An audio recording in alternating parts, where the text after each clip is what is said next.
इस वर्कशॉप को जब क्यूरेट किया, मेरी मुलाकात मुज़म्मिल से हुई, आई वॉज वेरी एक्साइटेड कि फ्यूचर स्टैंड्स ब्राइट। मैं इनके फादर को कंग्रेचुलेट करना चाहूँगा जब मैंने इनसे बात की, और सबको तालियां बजानी चाहिए मुज़म्मिल के लिए। मैंने मुज़म्मिल को एक मजे का टास्क दिया, वो ये कहा कि यार आपने वेस्लर डेवलपमेंट की होगी, इवेंट थोड़ा गूगल का है, तो कुछ गूगल की टेक्नोलॉजी इस्तेमाल कर दी जाए। तो गूगल का हमने LLM उठा लिया, जेमा, जो कि ओपन सोर्स मॉडल है, और हमने गूगल की एक प्रोग्रामिंग लैंग्वेज उठा ली जो कि मोबाइल के लिए इस्तेमाल होती है, नेटिव फ्लटर, राइट। और आपने आज कॉन्सेप्ट सुना है स्मॉल लैंग्वेज मॉडल्स का, तो हमने जेमा का बहुत बड़ा मॉडल नहीं उठाया है, although it's not a small language model, it's a billion parameter but 2 billion. जहाँ पे हम 405 बिलियन और 705 बिलियन की बात कर रहे हो, वहाँ पे 2 बिलियन का जो है वो क्या कहलाएगा, स्मॉल उसके मुकाबले में कहलाएगा। तो हम छोटा सा मॉडल एक्सपेरिमेंट करेंगे और आप लाइव देखेंगे कि एक बहुत बड़ा मॉडल जो बड़े बड़े कंप्यूटर्स पे चलता है, सुपर कंप्यूटर्स पे चलता है, वो आपको छोटे से मोबाइल में चलता हुआ दिखेगा, राइट। और उसके ऊपर आपको प्रैक्टिकली ऐप दिखेगी जिसके अंदर रैग है। तो ये क्या होगा, आप इवेंट के बाद मुज़म्मिल से मुलाकात करेंगे, एक दूसरे से मुलाकात करेंगे। Coming back to the topic, human interaction बहुत इंपॉर्टेंट है। तो ये कुछ एस्पेक्ट्स हैं that I wanted to deliver, और थोड़ा सा कूल डाउन करना चाह रहा था ताकि टॉपिक जो है वो ब्लो ऑफ ना हो आप लोग के जहन में।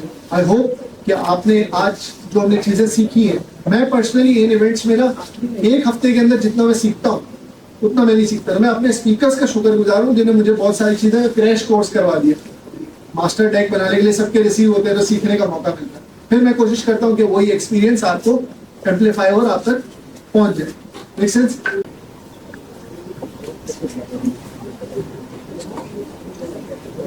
Assalamu alaikum and hello everyone. Is my voice audible? Yes. Okay, so आज आफ्टर आपने सब लोग की सारे प्रीवियस स्पीकर्स की टॉपिक्स के बारे में स्पीचेस सुनी हैं, so as a end of topic, as end of talk, I would like to present a live demo, a practical project that mostly covers all of these topics, including local LLMs, multimodality, and RAG. So before moving on to the project, मैं आपको अपना थोड़ा introduction बता दूं। So मैं I am an Oracle certified generative AI professional, and मैं पिछले 3-4 साल से AI और data science and generative AI में काम कर रहा हूँ, and the skills मैंने in years में harness करी हैं।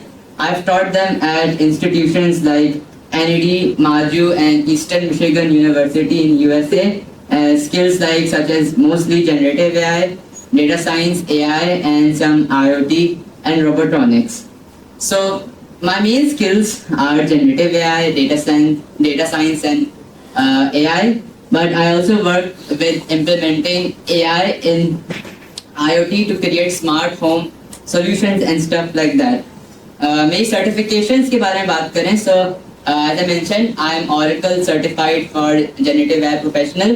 उसके अलावा मेरे पास Google के certificates है, and deeplearning.ai से भी I am certified for AI. Technology landscape, I've used technology landscape mostly including generative AI technologies, as you can see from all of these logos over here. और lastly, मैं projects जिनके ऊपर मैं काम करता हूँ are projects that are aimed to solve real world problems, जैसे using IoT and AI to solve problems in related to pollution, global warming, and using generative AI to solve problems in businesses. So ये था मेरा short introduction. अब हम थोड़ा देखते हैं कि इस project के बारे में, what I'm going to be presenting to you guys today. So हमारा इस आज का प्रोजेक्ट का स्कोप और डिस्क्रिप्शन ये है कि मैं आप लोगों को दिखाने जा रहा हूँ a fully local rag application on a mobile device. मतलब एक पूरा का पूरा LLM आपके मोबाइल डिवाइस पे लोकली रन हो रहा है, और उसके साथ साथ आपके मोबाइल डिवाइस के ऊपर रैग भी कम्प्लीटली लोकली रन हो रहा है। सो इसके गोल आखिर ये है कि हम एक सॉर्ट ऑफ एप्लीकेशन बना रहे हैं जिसमें हम एक फुली इम्प्लीमेंट एक रैग सिस्टम करें, retrieval augmented generation system that uses local LLMs that we will be downloading and local embedding models and vector stores that can all run on your consumer grade mobile device. No high end, no nothing, just a CPU and some little bit of RAM. इतने में आप पूरा का पूरा LLM अपने mobile device पे run करवा सकते हो. सो इस प्रोजेक्ट का स्कोप क्या है? What is the purpose of this? So imagine पिछले 30-40 साल से हम गूगल यूज करते हैं as a source of information, और उसमें हमारा एक मसला ये है कि वी नीड इंटरनेट. हम गूगल को इंटरनेट के बगैर यूज ही नहीं कर सकते. और इमेजिन अगर कोई चीज़ हो या आप कोई फॉरेन जगह गए हो जहाँ आपके पास इंटरनेट नहीं है और आपको रियली इम्पोर्टेंटली आपको कुछ सर्च करना है really urgently, so you have no choice, there is no Google. आपको किसी बंदे से कांटेक्ट करना होगा, कोई बुक पढ़नी होगी, किसी ट्रेडिशनल वे से नॉलेज गेन करनी होगी. मगर with the advent of local LLMs जो स्मॉल इनफ है to run on your mobile devices, हम ये इसको काउंटर पार्ट कर सकते हैं. हम पूरे के अपने ह्यूमैनिटी की सारी नॉलेज है हम अपने मोबाइल में at our finger tips completely locally access कर सकते हैं विदाउट एनी इंटरनेट. सो इस चीज़ का लोकल एलएलएम्स एंड रैग, इसका बहुत स्कोप है in the coming years as हमारी इंटरनेट और क्लाउड की डिपेंडेंसी कम होती जाएगी and we will have more freedom and to use local LLMs to accomplish tasks. So इसका एक और सबसे बड़ा benefit ये है कि all your conversations, everything is completely private. For example, आप कोई कंपनी हो, आप अपने कंपनी के साथ local LLMs यूज कर रहे हो, तो आपका मसला ये आएगा कि जो भी आप कॉन्वर्सेशन करते हो, चैट जीपीटी में आपने नीचे देखा होगा कि they might collect and use this information. So इसका मसला ये है कि आप अपना कोई प्राइवेट डॉक्यूमेंट या प्राइवेट चीज के बारे में आप चैट जीपीटी से या किसी भी एलएलएम से आप क्वेश्चन कर ही नहीं सकते because there is a privacy issue. But with local LLMs जो आप अपने मोबाइल फोन्स पर रन कर सकते हो, this issue is completely mitigated. ठीक है, सो ये था हमारा प्रोजेक्ट का स्कोप और डिस्क्रिप्शन. सो अभी किसी के anybody any questions on this? So we can move on. Yes. Local LLM करने का फायदा ये तो रियल टाइम डाटा तो नहीं होगा ना आपके पास एट द टाइम जब आप करके जा रहे हैं. रियल टाइम डेटा तो नहीं हो सकता, वो तो चैट जीपीटी के पास जो नॉर्मल चैट जीपीटी है उसके पास भी नहीं है. बट जब भी नए मॉडल्स आएंगे you can of course upgrade to a new local LLM जिसके पास रियल टाइम डेटा है, या आप कोई एजेंटिक अप्रोच अप्लाई कर सकते हो जिसमें जब आपके पास इंटरनेट हो तो आप अपने लोकल एलएलएम को एक वेब सर्च टूल के साथ कनेक्ट कर सकते हो. तो ये मिटिगेट हो सकता है ये issue. Okay then I guess हम अब इस प्रोजेक्ट के डेमो से पहले हम इसका थोड़ा आर्किटेक्चर देख लें कि how it will all work. ठीक है, सो पहले हम लोकल एलएलएम्स के बारे में देखते हैं कि हम लोकल एलएलएम्स कौन सा यूज करेंगे और हम अपने मोबाइल के ऊपर कैसे रन करेंगे.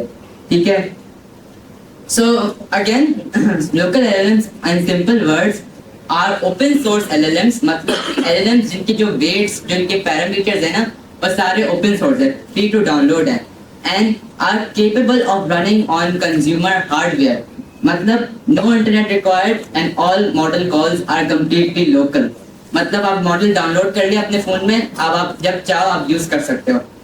सो एज यू नो अभी रिसेंट मंथ्स में लोकल एलएलएम्स में बहुत एडवांसमेंट्स हुई, जैसे बहुत सारी companies are moving towards open source and going towards open source small LLM. जैसे अभी कुछ दिनों पहले लामा का 3.1 मॉडल आया था, वैसे ही माइक्रोसॉफ्ट का भी कुछ टाइम पहले ही माइक्रोसॉफ्ट Phi 3 आया था जो एक 2.7 बिलियन मॉडल है, 2.7 बिलियन पैरामीटर्स मॉडल है जो आपके फोन के ऊपर small enough to run on your phone. So यहाँ अगर हम कुछ एग्जांपल्स देखें ओपन सोर्स मॉडल्स की, तो यहाँ कुछ कंपनीज हैं सच एज मेटा, जेमिनाई का स्मॉल ओपन सोर्स मॉडल है और Mistral AI. Other than that इसका माइक्रोसॉफ्ट Phi 3 भी है एक open source available model, right. So अब हम अच्छा ये ओपन सोर्स मॉडल्स तो है हमारे पास, अब हम इनको डाउनलोड कैसे करें, ये काम हम कैसे करें, अब मैं इसको अपने कंप्यूटर में कैसे लेकर आऊँ और अपने कंप्यूटर पे रन कैसे करूँ.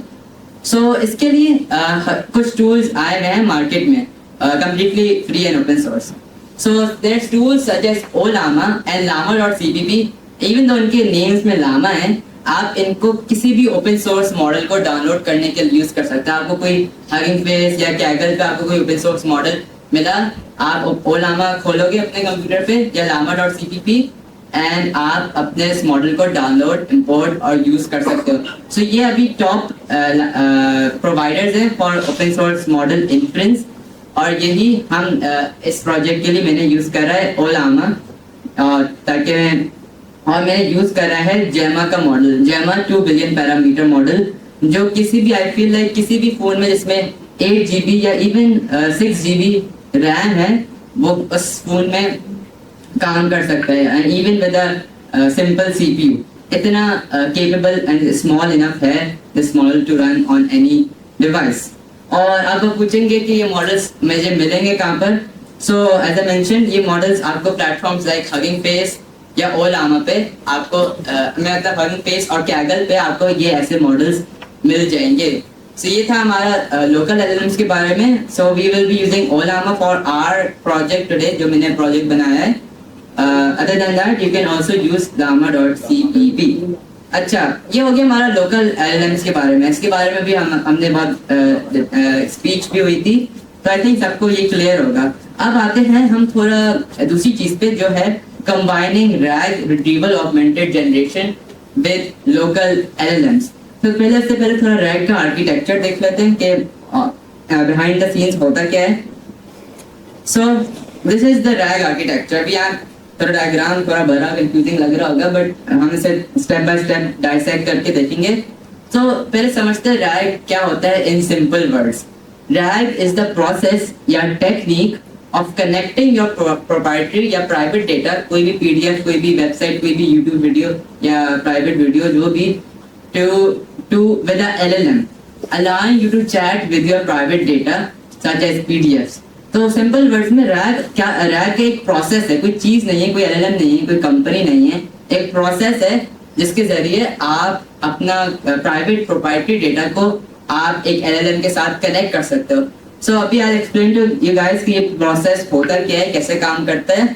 सो उससे पहले ये समझना इंपॉर्टेंट है कि RAG is split into 2 parts. पहला पार्ट है डेटा प्री प्रोसेसिंग, जहाँ पर अपना डेटा आप लोड करते हो और वेक्टर डेटाबेस में डालते हो। Go over what vector databases are. और इसके बाद आता है हमारा जनरेशन का part. Generation basically using the vector database and LLMs to generate text, to generate a response. अब सबसे पहले देखते हैं डेटा प्री प्रोसेसिंग क्या होता है। सो डेटा प्री प्रोसेसिंग में हमारा सिंपल स्टेप होता है to process our data and store it into a vector database. As you can see over here in the diagram, यहाँ पर बॉटम से शुरू हो रहा है। यहाँ पर फॉर एग्जांपल इस डायग्राम में एक YouTube वीडियो दी हुई है और एक PDF दी हुई है।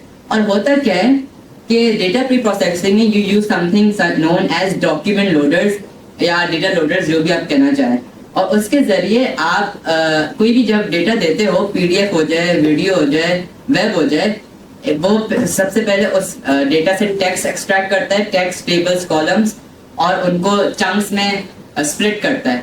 उसके बाद using something known as embedding models, they convert those pieces of text into numerical representation. मतलब वो टेक्स्ट को नंबर्स में कन्वर्ट करता है जिनका मीनिंग हो, semantically similar word, semantically meaningful numbers में कन्वर्ट करता है। That is the process of the embedding model. और एम्बेडिंग मॉडल भी एक डीप लर्निंग न्यूरल नेटवर्क ही होता है, जैसे LLMs होते हैं। इसमें LLMs की तरह टेक्स्ट जनरेशन नहीं होती, इसमें इनकोडिंग का पार्ट आता है। जिन्होंने ट्रांसफॉर्मर आर्किटेक्चर के बारे में पता होगा, उनको पता होगा कि ट्रांसफॉर्मर आर्किटेक्चर में एक इनकोडिंग का पार्ट होता है ना। तो जो इनकोडिंग की चीज होती है वो डन होती है एम्बेडिंग मॉडल्स के जरिए। और हम भी एक open source embedding model use करेंगे from Hugging Face to embed our textual data into numerical representations. और हम नंबर्स में क्यों कन्वर्ट कर रहे हैं? हम नंबर्स में इसलिए कन्वर्ट कर रहे हैं क्योंकि इसके बाद, और ये नंबर्स नहीं है, इसका करेक्ट टर्म होगा वेक्टर्स, जो मैं भी आता हूँ vectors, what exactly are vectors. मगर ये दीज एम्बेडिंग मॉडल्स कन्वर्ट आपका data into something known as vectors, और ये वेक्टर्स जाते हैं आपके वेक्टर डेटाबेस के अंदर। ये जो सारी जगह है, इसे समझ ले एक वेक्टर डेटाबेस। और यहाँ पर वेक्टर डेटाबेस की खास बात ये है क्या आपको पता होगा ना, नॉर्मल डेटाबेसेस जैसे सीक्वल हो गया या नो सीक्वल डेटाबेसेस हो गए, उसमें जो डेटा का स्ट्रक्चर होता है it is tabular, step by step, ऐसे ओपन ऐसे करके step by step rows columns में आपका डेटा होता है in SQL or NoSQL format में। सो उसमें मसला क्या आता है कि फॉर एग्जांपल आपने जब आपने रैग की एप्लीकेशन के लिए आप मिलियंस ऑफ डॉक्यूमेंट्स यूज कर रहे हैं, आपके बहुत बड़ी कंपनी है, आपके पास थाउजेंड्स ऑफ डॉक्यूमेंट्स हैं, आपने सारे लोड कर दिए। अब फिर मसला क्या आता है वेक्टर डेटाबेसेस में कि नॉर्मल डेटाबेसेस में कि जब आपने इतना सारा डेटा लोड करते हो तो आप जब इस पर कोई क्वेरी करने की कोशिश करोगे, कोई रेलेवेंट डेटा गेट करने की कोशिश करोगे, सो नॉर्मल डेटाबेसेस क्या होंगे, फेल हो जाएंगे। क्यों फेल होंगे? क्योंकि नॉर्मल डेटाबेसेस आर स्लो क्यों? Because they are structured in rows and columns. जब भी आप कोई क्वेरी डालोगे उसको हर एंट्री से देखना होगा। और जब हम बहुत सारे टेक्स्ट डेटा की बात करते हैं तो textual data which is non structured या थोड़ा बहुत structured goes to millions of records, जब हम बड़े बड़े कंपनीज के बारे में बात करें। मगर जब when we are using vector databases तो हम ये मसला कंप्लीटली सॉल्व हो जाता है। सो रेदर देन जो हमारा डेटा रोज एंड कॉलम्स में स्टोर हो, हमारा डेटा स्टोर होता है इन अ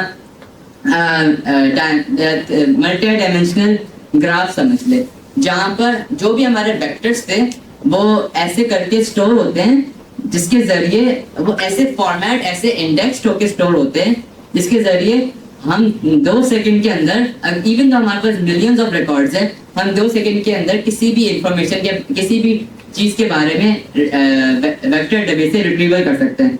सो ये हो गया हमारा पहला पार्ट, अपना डेटा को वेक्टर डेटाबेस में स्टोर करने के लिए। सिंपल वर्ड्स में रिकैप कर दूं, आपने अपना डेटा लोड करा, एम्बेडिंग मॉडल यूज करा और वेक्टर डेटाबेस के अंदर स्टोर कर दिया। अब ये जो वेक्टर डेटाबेस है हम ये यूज करेंगे टू परफॉर्म रैग। ये हमारा समझ ले एक प्रोडक्ट आ गया आफ्टर डूइंग समथिंग। ये वेक्टर डेटाबेस जब भी आप कोई एप्लीकेशन बनाते हो तो आपके पास डेटाबेस होता है। सो ये आप हमने समझ ले एलएलएम एप्लीकेशन का डेटाबेस। अब जब भी एलएलएम रिस्पॉन्स जनरेट करने जाएगा, जब हमारे जनरेशन का स्टेप आता है, तो बिफोर आपको पता है एलएलएम नॉर्मली आप क्वेरी देते हो, एलएलएम डायरेक्ट आपका रिस्पॉन्स जनरेट करता है। बट रेदर देन डायरेक्ट अब रिस्पॉन्स जनरेट हो, इससे पहले एक आएगा something known as the retrieval step, hence the name retrieval augmented generation. So अब यहाँ पर आता है हमारे पास एक रिट्रीवल का स्टेप, और इस रिट्रीवल के स्टेप में क्या होता है? इसमें होता है कि जो भी हमारी क्वेश्चन है, मैंने पूछा कि मैंने डॉक्यूमेंट्स मैंने डाले ट्रांसफॉर्मर आर्किटेक्चर के बारे में, मैंने डॉक्यूमेंट डाला है क्योंकि मुझे इसके बारे में क्वेश्चन आंसरिंग करनी है। और फिर मेरा क्वेश्चन आया, मैंने इसको कनेक्ट करा एक एलएलएम के साथ। मैं बताता हूँ वो होता कैसे है। और जब भी मैं कोई क्वेश्चन करूंगा, रेदर देन कि वो एलएलएम के पास डायरेक्ट जाए, वो पहले कन्वर्ट होगा टू वेक्टर एम्बेडिंग, और वेक्टर एम्बेडिंग में कन्वर्ट होगा और हमारे डेटाबेस के साथ एक सिमिलैरिटी सर्च करेगा।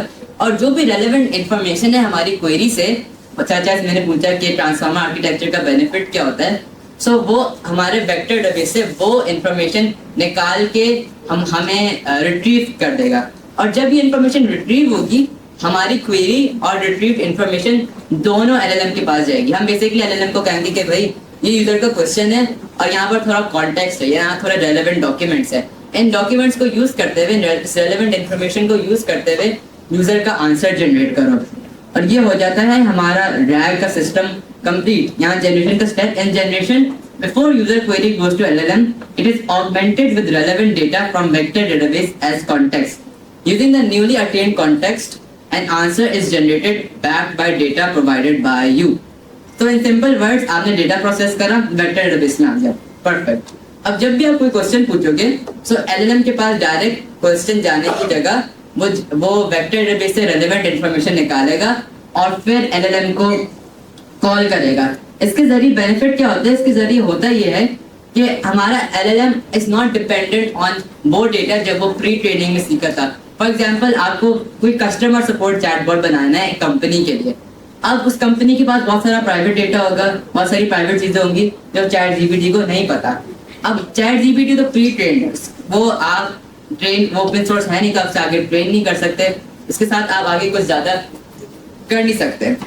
मगर अगर हम उसमें कोई रिट्रीवल ऑगमेंटेड जनरेशन का प्रोसेस इंप्लीमेंट करें, सो रेदर देन कि वो रिस्पॉन्स चैट जीपीटी जनरेट करे, चैट जीपीटी के पास अब एक बैकअप पिलर आ गया।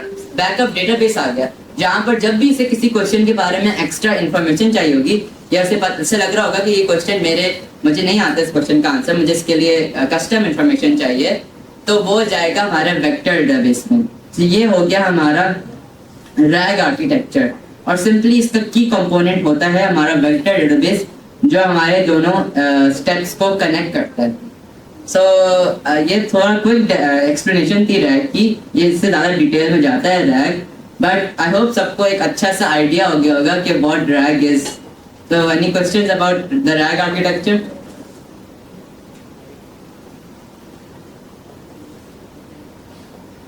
No questions? अच्छा ठीक है, देन आई गेस ये हमने लोकल एलिमेंट्स के बारे में डिस्कस कर लिया, हमने रैग के बारे में डिस्कस कर लिया। सो हमारा प्रोजेक्ट एज एन रिमाइंडर, हमारा पूरा प्रोजेक्ट था fully local rag application on a mobile device. सब हमने लोकल एलएलएम समझ लिया, कहाँ से हम गेट करते हैं, हमने रैग समझ लिया, रैग क्या होता है। अब समझते हैं कि हमारा पूरा एप्लीकेशन का आर्किटेक्चर क्या होगा, और उसके बाद हम डेमो देखेंगे।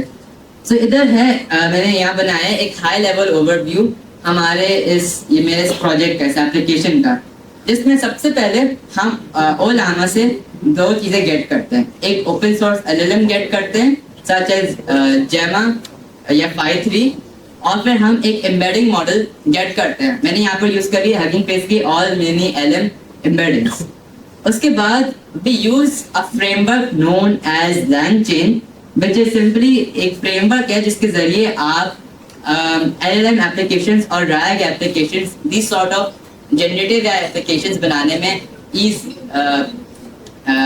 ईजियर हो जाता है कॉन्सेप्ट। सो इधर बेसिकली ओलामा से जब हमने मॉडल गेट कर लिया, एम्बेडिंग मॉडल गेट कर लिया, so we use this is our key component, समझ the heart of our project LangChain, which basically acts as our framework, जहाँ पर हम अपने सारे components pieces को connect करते हैं using the LangChain framework। और हम आज प्रोजेक्ट के लिए LangChain यूज करेंगे to orchestrate our RAG pipeline। LangChain in simple words एक लाइब्रेरी है, समझ ले, which allows you to connect generative AI components such as LLMs connect कर लिए, vector database connect कर लिया, RAG का पूरा सिस्टम ऑर्केस्ट्रेट कर लिया very easily. So that's what LangChain is. और हम देखेंगे कि ओलामा और LangChain को कनेक्ट करके उसके बाद आता है हमारा Flutter। सो बेसिकली ये एक मोबाइल एप्लीकेशन है ना, मोबाइल एप्लीकेशन को आपको डिस्प्ले करना होता है, कोई फ्रंट एंड होता है। सो Flutter एक गूगल की तरफ से ऐप डेवलपमेंट फ्रेमवर्क है, cross platform app development framework, जिसके जरिए आप एंड्रॉयड, iOS, वेब, किसी भी क्रॉस प्लेटफॉर्म एप्लीकेशन बना सकते हो। So I have used Flutter to create a Android application, and हम ये Flutter के जरिए मैंने एक फ्रंट एंड बनाया है फॉर आवर सिस्टम। सो यही हो गया हमारा बेस है, ये समझ ले, ये बैक एंड है and this is the front end. ये Ollama LangChain we combined components from both of them to create our backend logic, to create our RAG process, to create our edge LLM, local LLM calling functions। और फिर हमने Flutter use करा है ताकि हम user को एक interface दे दें जिसमें वो टॉक या चैट कर सके। एंड रिमाइंडर, ये पूरी चीज विदाउट इंटरनेट काम कर सकती है, from RAG to Ollama LLMs to embedding models. ये पूरा RAG का सिस्टम जो आप पिछले एक साल से जब से ChatGPT आया है आप इंटरनेट के साथ यूज कर रहे होंगे ना। जब भी आप कहीं लाइक बेस्ट एग्जांपल केस ये हो सकता है कि आप कहीं गए, कोई फॉरेन जगह गए, कोई डिफरेंट कंट्री गए, और वहाँ पर आपको पता है जैसे पाकिस्तान के नॉर्दर्न एरियाज, वहाँ पर इंटरनेट का बहुत मसला होता है। सो यूजुअली आपके पास most of the time internet connection नहीं होगी, and that is an issue. Why that issue ये है कि आपके पास अब इंफॉर्मेशन नहीं है अबाउट द वर्ल्ड, और फॉर एग्जांपल आपके पास कोई किसी चीज़ के बारे में पता करना है, एनीथिंग, कुछ भी हो सकता है, you can't because you don't have internet. So as you know, हमारा अभी का जो दौर है it is very dependent on cloud and very dependent on internet. ये दो चीज़ें नहीं होगी तो आप अपना दिन सोच भी नहीं सकते। मगर with technologies, with systems like local LLMs and local LLMs on edge devices coming as more recently, such as small LLMs, तो हमारे ये चीज़ more practical, more possible हो गई है कि हम अब पूरी ह्यूमैनिटी की नॉलेज बेस एक लोकल एलएलएम में कंबाइन करके एक हम अच्छी सी एप्लीकेशन बना सके, and that's exactly what I have done here. जैसे आप कहीं गए, वहाँ पे आप फॉरेन लैंग्वेज लिखी हुई, आपको समझ में नहीं आ रहा कि यहाँ क्या लिखा हुआ है, और बहुत इंपॉर्टेंट है। आपने क्या करा, आपने उसकी पिक्चर ली, आपने रैग एप्लीकेशन के जरिए आपने पिक्चर इनपुट करी, और LLM if you're using a multi-modal open source LLM, so वो आपको उस पिक्चर से सारी इंफॉर्मेशन बता देगा, टेक्स्ट को ट्रांसलेट करके बता देगा, और सारी इंफॉर्मेशन आपको गेट करके बता देगा, all without internet, all with complete data privacy. So this was our high level overview. I hope सबको समझ में आ गया होगा। So is there any questions before we move on to the demo?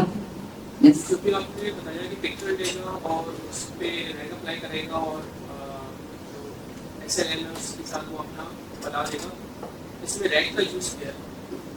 इसमें रैग का यूज नहीं है, इसलिए रैग का इसमें मल्टी मॉडल का यूज है। मैंने गलती से रैग कह दिया था, उसके बाद मैंने मल्टी मॉडल की करेक्शन करी थी कि आप एक multi model open source LLM use करोगे for this sort of task. मगर if you have something such as PDF जो डिफरेंट लैंग्वेज में, उसके लिए आप रैग यूज कर सकते हो, राइट।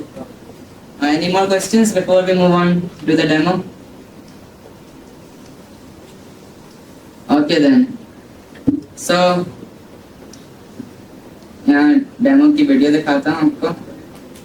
सो ये रहा हमारा ऐप की इंटरफेस, सुपर सिंपल इंटरफेस है, और यहाँ पर मैं वीडियो रन करके स्टेप बाय स्टेप आपको दिखाता हूँ कि क्या हो रहा है। सो अभी अगेन मैं आपको रिमाइंड कर दूँ कि इस एप्लीकेशन में आई हैव यूज्ड ओपन सोर्स जेमा, जो जेमिनी का स्मॉल ओपन सोर्स मॉडल है, 2 बिलियन पैरामीटर्स, और मैंने हगिंग फेस की ओपन सोर्स एम्बेडिंग यूज करी है, और एक memory based vector store use करा है to orchestrate everything. So without internet काम कर सकता है। So let's get started. So first of all मैं इसे सिंपल स्टार्टिंग क्वेश्चन पूछा, हेलो माय नेम इज, फिर अपना नाम बताया, एज यू कैन सी मैंने क्वेश्चन डाला, एंड शॉर्टली आफ्टर वो थोड़ी स्लो स्पीड में, since it's running on your phone CPU, वो आंसर जनरेट कर देता है, राइट। और अब ये मैंने सिंपल क्वेश्चन पूछा, और मैंने इस एप्लीकेशन के अंदर मेमोरी और चैट हिस्ट्री भी इंटीग्रेट करी हुई है, मतलब आप फॉलो अप क्वेश्चंस इजीली पूछ सकते हो। तो उसके बाद मेरा दूसरा क्वेश्चन मैं इससे पूछता हूँ कि व्हाट इज माय नेम, ताकि टेस्ट कर सकें कि इसकी चैट हिस्ट्री, इसकी मेमोरी कैपेबिलिटीज कैसी हैं। एज यू कैन सी मैंने नेम मतलब स्पेसिफाई करा था, और वो easily since it has chat history capability वो आंसर जनरेट कर सकता है, ठीक है। अब ये था हमारा सिंपल, ये था विदाउट रैग, ये था डायरेक्ट कॉन्वर्सेशन। अब यहाँ पर मैंने साइड में एक बटन दिया हुआ है which allows you to input any PDF as for your RAG application. So अभी मैं आपको आगे करके दिखाता हूँ। So next जो होगा, मैंने यहाँ से एक introduction to RAG की PDF उठाई। मैंने बेसिकली PDF उठाई जिसमें RAG के बारे में बात होती है, इसमें RAG के बारे में एक्सप्लेनेशन होती है।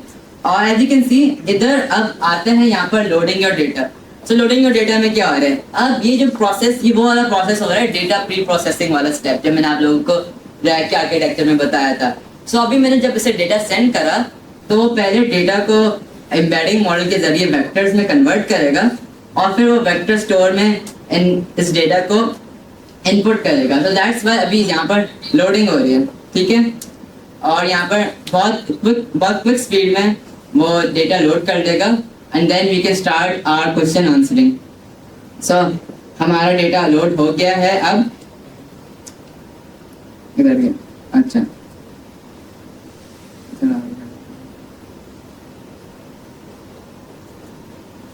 हमारा डेटा लोड हो गया। अब now I will ask it a question regarding rag, ठीक है। तो मैंने से पूछा what is retrieval augmented generation, और ये जो क्वेश्चन है ये मेरे इस पीडीएफ के अंदर मेंशन था। ये पीडीएफ बेसिकली थी एक इंट्रोडक्शन टू रैग के बारे में पीडीएफ थी। तो मैंने पूछा what is retrieval augmented generation in simple words, और यहाँ पर अब वो मुझे बहुत अच्छी सी और बहुत कोहेरेंट एक्सप्लेनेशन देता है, और ये सारे सोर्सेज आई कैन कंफर्म, सारी इंफॉर्मेशन जो निकाल रहा है it is directly from the PDF.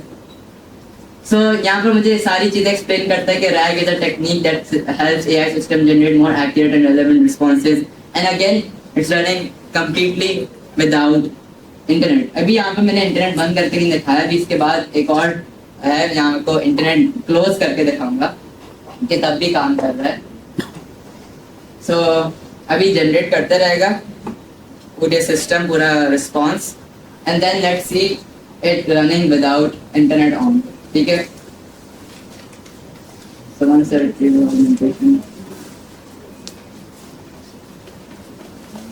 यहाँ बता रहा है रिट्रीवल का स्टेप, फिर बता रहा है ऑगमेंटेशन का स्टेप, फिर बताएगा जनरेशन का स्टेप.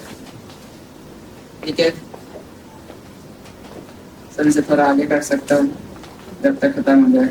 आखिर में बताता है sort of some benefits of RAGs, के रैग वाइज, रैग यूज करने का फायदा एंड ऑल ऑफ दैट.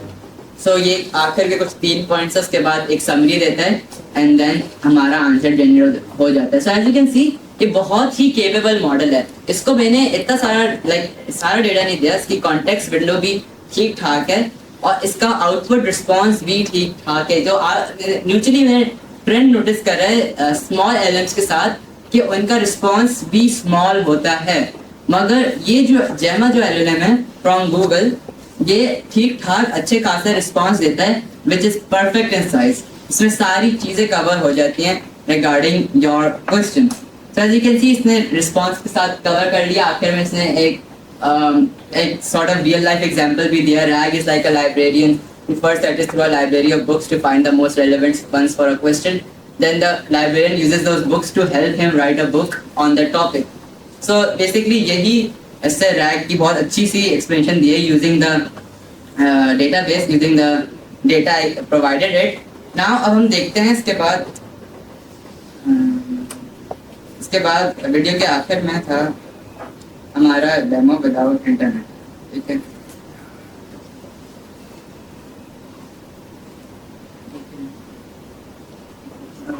अच्छा, तो इसकी सबसेक्वेंट डेमो में as you can see first of all मैंने इंटरनेट बंद करा, नो इंटरनेट ओवर हियर. और उसके बाद यहाँ पर मैंने ऐसे क्वेश्चन पूछा, हेलो, सिंपल हेलो का मैसेज दिया, and as you can see फिर भी रिस्पांस जनरेट कर पाएगा. जस्ट शोइंग यू कि ये विदाउट इंटरनेट भी काम करता है. ऑलराइट, तो हियर इज द रिस्पांस, और यही था basically end of demo. Alright,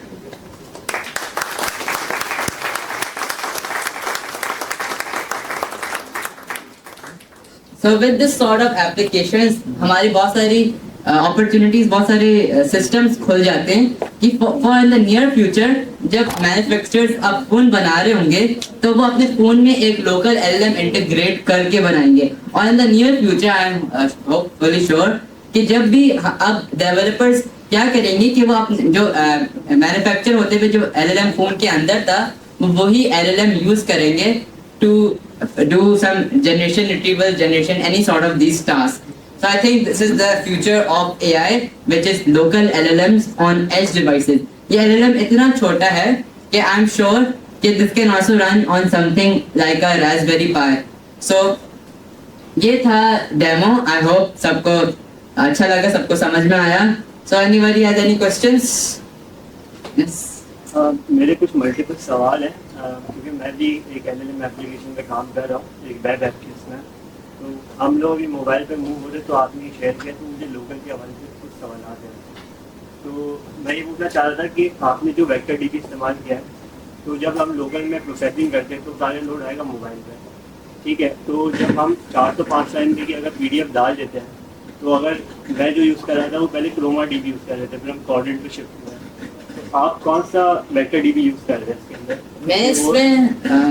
मैं इसमें प्रीवियसली सोच रहा था कि क्रोमा डीबी यूज करूं, मगर एक सिंपलर अप्रोच ये है कि क्योंकि ये application is for single PDF ना, सो इसमें मैंने यूज करा है something known as a vector memory vector store, जिसमें आपका डेटा स्टोर होता है इन योर मेमोरी डायरेक्टली. मगर if I was making something more coherent, something more जिसमें ज़्यादा डेटा डालूंगा, then I would use something as Chroma DB जो persistent directory में होता है. तो ये लार्ज पीडीएफ को वो कर लेगा, प्रोसेस कर लेगा जब 4 से 5 MB की होगी, क्योंकि हमने PC2 इंस्टेंस पे भी चलाया था लार्ज इंस्टेंस पे भी, तो वो भी हैंग होना स्टार्ट हो जाते हैं। अगर आप 4 से 5 MB, क्योंकि आपकी कॉन्टेक्ट में उतनी ज़्यादा नहीं होती, तो आपको चंक्स में बना के निकालना पड़ता है। और इसके अलावा 2-3 सवाल ये थे कि आपका रिट्रीवल और ये स्ट्रीमिंग आप कैसे कर रहे हैं, आप रिट्रीवल कौन सा यूज़ कर रहे हैं, असेंबल या फिर स्टैंडर्ड, इसके अलावा ये स्ट्रीमिंग आप कैसे कर रहे हैं, क्योंकि हमने जो अचीव किया है वो फास्ट API के एसिंग प्रोसेस से किया और ये फ्लटर में कैसे अचीव हो रही है। अच्छा, रिट्रीवल तो मैं सबसे सिंपलेस्ट फॉर्म और रिट्रीवल यूज कर रहा हूँ। इवन द रिट्रीवल के मल्टीपल फॉर्मेट्स होते हैं जैसे स्टफ डॉक्यूमेंट्स या MMR, मैं सबसे सिंपलेस्ट यूज कर रहा हूँ जहाँ जिसमें वो वेक्टर डेटाबेस से 2 डॉक्यूमेंट्स मैंने k=2 करा है, 2 most relevant documents vector database से उठा के देता है। सो वो था मेरा रिट्रीवल का पार्ट। और दूसरा कि स्ट्रीमिंग का पार्ट, स्ट्रीमिंग LangChain में ऑलरेडी इंटीग्रेटेड है for its LLM integration. So मैं LangChain यूज करा था to orchestrate all of this. So उसमें जो स्ट्रीमिंग का कंपोनेंट था वो जब उसमें हर LLM के पास एक मेथड होता है डॉट स्ट्रीम का। So LangChain already provides that. अगर आप if you are using something else then I am not sure about it. सही, तो LangChain स्ट्रीम को बैकएंड साइड पे करता है। हाँ, जो LLM का रिस्पांस आता है उसको आपने LangChain को अलग डिप्लॉय किया हुआ API बना के फास्ट के साथ, या फिर इसी के अंदर इंक्लूड किया? अच्छा, गुड क्वेश्चन। मैंने LangChain को अलग डिप्लॉय नहीं किया हुआ। LangChain को अगर अलग डिप्लॉय करता तो वो विदाउट इंटरनेट का सारा वो चीज ही चली जाती, क्योंकि अगर मैं अलग डिप्लॉय करता तो मुझे इंटरनेट चाहिए होता ताकि मैं उसे API से कॉल कर सकूं। मैंने लकीली फ्लटर में LangChain की इंटीग्रेशन ऑलरेडी प्रोवाइडेड है। वो अनऑफिशियल है, LangChain की ऑफिशियल नहीं है, मगर अनऑफिशियली फ्लटर में LangChain.dart की एक इंटीग्रेशन प्रोवाइडेड है, तो मैंने डायरेक्टली फ्लटर में LangChain यूज कर रहा है। देखिए, so any more questions? No questions? Okay then, thank you everyone for your time. I hope